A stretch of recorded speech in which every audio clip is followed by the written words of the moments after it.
जवाब दे दीजिए ना राजीव जी, दूसरी बार भी आप नहीं सुनना चाहते सवाल। मैं आपके सवाल का ही जवाब दे रहा हूं दीपक जी। आप तो बीजेपी के एंकर से ज्यादा बार बार नीतीश अच्छा, एंकर भी बीजेपी का होता है, ये मुझे नहीं पता था राजीव जी। सुन लीजिए ना।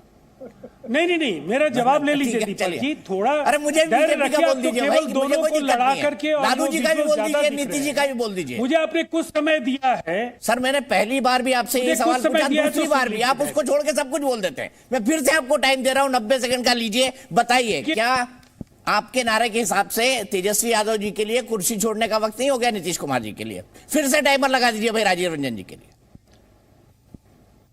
जब मैंने ये कहा कि नीतीश कुमार जी ने जब जो भी कहा वो पूरा करके दिखाया, उसका अर्थ बिल्कुल साफ था कि सत्ता में आने के बाद, चाहे वो महिलाओं के आरक्षण का सवाल हो, पंचायती व्यवस्था में आरक्षण का सवाल हो, शराबबंदी जैसा कालजयी निर्णय हो, बिहार में आधारभूत संरचना का विस्तार का सवाल हो, उन्होंने जनता से जो भी वायदे पूरे किए उसे पूरा किया। और जाति आधारित गणना को लेकर के एनडीए के नेताओं का और खास करके भारतीय जनता पार्टी, प्रधानमंत्री जी से लेकर इनका एक औसत कार्यकर्ता तक इस पूरे एक बड़े कार्यक्रम में कैसे विघ्न डाला जाए और कैसे इनके समर्थक तरह तरह के आरोप प्रत्यारोप करते रहे, इसी में लगा रहा। लेकिन अंततः नीतीश कुमार जी ने यह फैसला देश के सामने रख दिया। अब इसके नतीजे क्या होंगे ये 2024 में आपको दिखेंगे।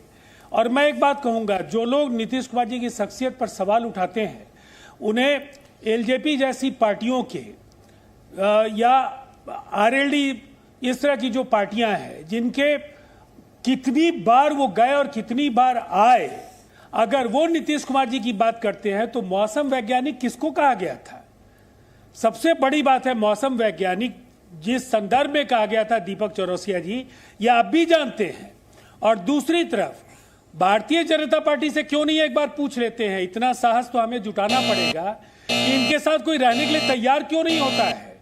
एनडीए के 3 संस्थापक दल इनसे अलग हो गए, नवीन पटनायक जी के कंधे पर सवार होकर उन्हें कमजोर करने के लिए चले गए। उसके बाद शिबू सोरेन से लेकर बहन मायावती, ममता बनर्जी, देश के किस राजनीतिक दल को इन्होंने बख्शा? ठीक, खत्म हो गया राजीव जी। जो लोग गए सबने इनके चरित्र को परखा और इसके बाद इनसे अलग हुए। इसलिए सबसे बड़े घोलटू अगर कोई गठबंधन की बात करे या पार्टी की बात करे जो केवल घुलटना जानता है, तो वो भारतीय जनता पार्टी है। लेकिन मैं जानता हूं ये साहस जुटाना आसान नहीं होगा। राजीव जी, टाइम खत्म हो गया। संबोधन आसान है क्षेत्रीय पार्टियों के लिए करना। हाँ जी, माधवन जी जवाब दे दीजिए, जवाब दीजिए। दीपक जी, आप तो वरिष्ठ पत्रकार हैं, आपने तो उनको 90 सेकंड के जगह पे मुझे लगता है 2 मिनट दे दिया। बट कोई बात नहीं, हम लोग कभी शिकायत नहीं करेंगे। हम लोग कभी शिकायत करने वालों में से नहीं जाने जाते। मैं आपको एक बहुत अच्छा किस्सा सुनाऊंगा। माधव जी, आप रुक जाइए, मुझे एक किस्सा सुनाना ही है। अब मुझे किस्सा सुनाना ही है, सबको दिखाइए भाई, सबको दिखाइए। खासतौर पर साधना को भी दिखाइएगा, बीजेपी वालों को भी दिखाइएगा, राजीव जी को जरूर दिखाए। राजीव जी, थैंक यू, आपने मुझे बीजेपी का पत्रकार कह दिया।